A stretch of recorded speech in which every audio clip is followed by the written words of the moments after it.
돼요. 그리고 2013학년도 대수능에서도 이런 문제가 출제가 되었습니다. 즉 n이 1부터 무한대까지 an, 무한급수입니다. 무한급수가 수렴해요. 여러분 수렴이라는 말이 굳이 없고 는 200, 는 5라는 숫자로 표현되면 그건 다 수렴한다는 뜻이에요. 그러면 수렴한다면 이 안에 들어있는 수열 an은 어떤 모양이다? an이라는 수열도 수렴해요. 수렴하는데 얼마에 수렴하냐면 0에 수렴합니다. 이것을 꼭 기억하셔야 돼요.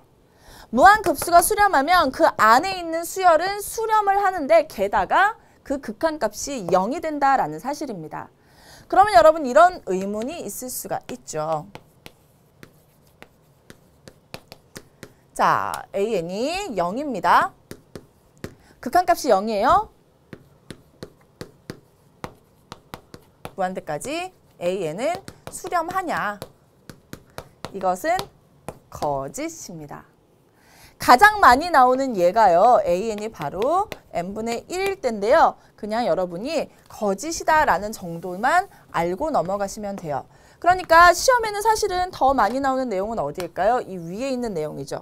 이것을 이용해서 좀 더 응용된 문제가 출제가 될 수 있습니다. 자, 그럼 두 개 똑같이 비교할게요. n이 1부터 무한대까지 똑같죠? 수렴할 때 똑같죠? an 자리에 단지 뭐가 들어간 거예요? 이만큼이 들어간 것밖에 없습니다. 그러면 an 자리에 이만큼을 그대로 넣으면 수렴할 때 우리는 무엇을 알 수 있다? n이 무한대로 갈 때 n분의 an 빼기 n은 어디로 수렴한다? 0으로 수렴하는구나 라는 사실을 알 수 있게 되는 거예요.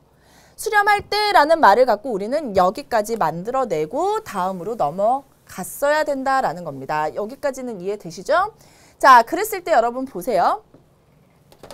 자, 이렇게 한번 나눠서 써볼게요. 즉, 리미트 n이 무한대로 갈 때 n분의 an 빼기 n분의 n이니까 1이죠.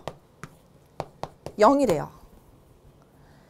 1은 극한값이 얼마예요? 1입니다. 극한값 존재하죠. 그래서 1을 반대편으로 그냥 보내도 상관없어요. 즉, n이 무한대로 갈 때 n분의 an의 극한값은 리미트 1은 1인데 결국 넘어갔으니까 이렇게 쓸 수 있습니다. 이것을 우리가 찾아낼 수 있게 되는 거예요. 자, 문제 볼게요. 극한값이 궁금해요. 이런 극한값이 궁금한데 우리가 갖고 있는 자료는 n분의 an의 꼴입니다. 이것을 이용해야 되겠죠. 그런데 an이에요. 그러니까 n분의 an을 만들어주려면 여기도 n분의 여기도 n분의 하고 싶어요. 수학은 공평합니다. 여기에 n분의 하면 여기도 n분의, 여기도 n분의, 여기도 n분의 공평하게 해보면 되는 거예요. 즉, 다 n으로 나눌 거예요. 몽땅 다 나눠주세요. 보세요.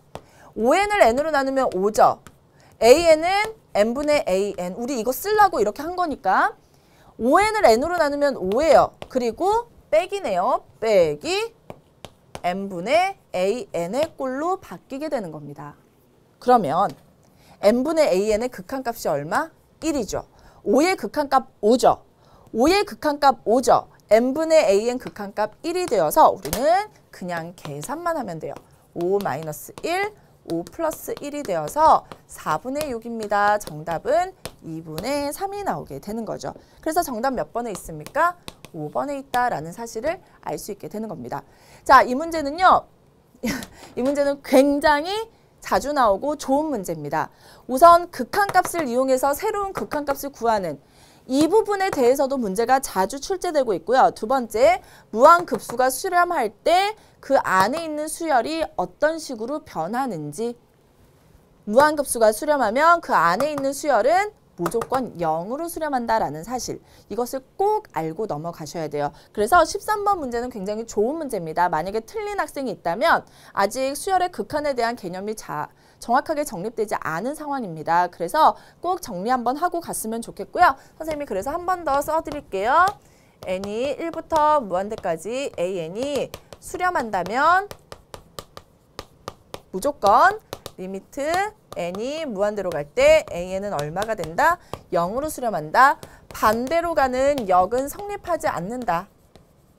니 0이면 리미트 n은 1부터 무한대까지 an은 수렴한다라는 것은 거짓입니다. 합답형으로 가끔씩 나올 수 있으니까 알아두시고요.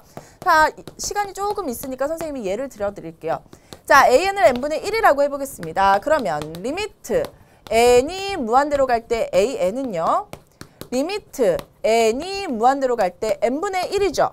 분모가 무한대로 가요. 무한대분의 1이니까 이 값은 0입니다. 0까지 맞아졌죠? 자, 그럼 무한급수 한번 생각해 볼게요. 이거 웃겨요.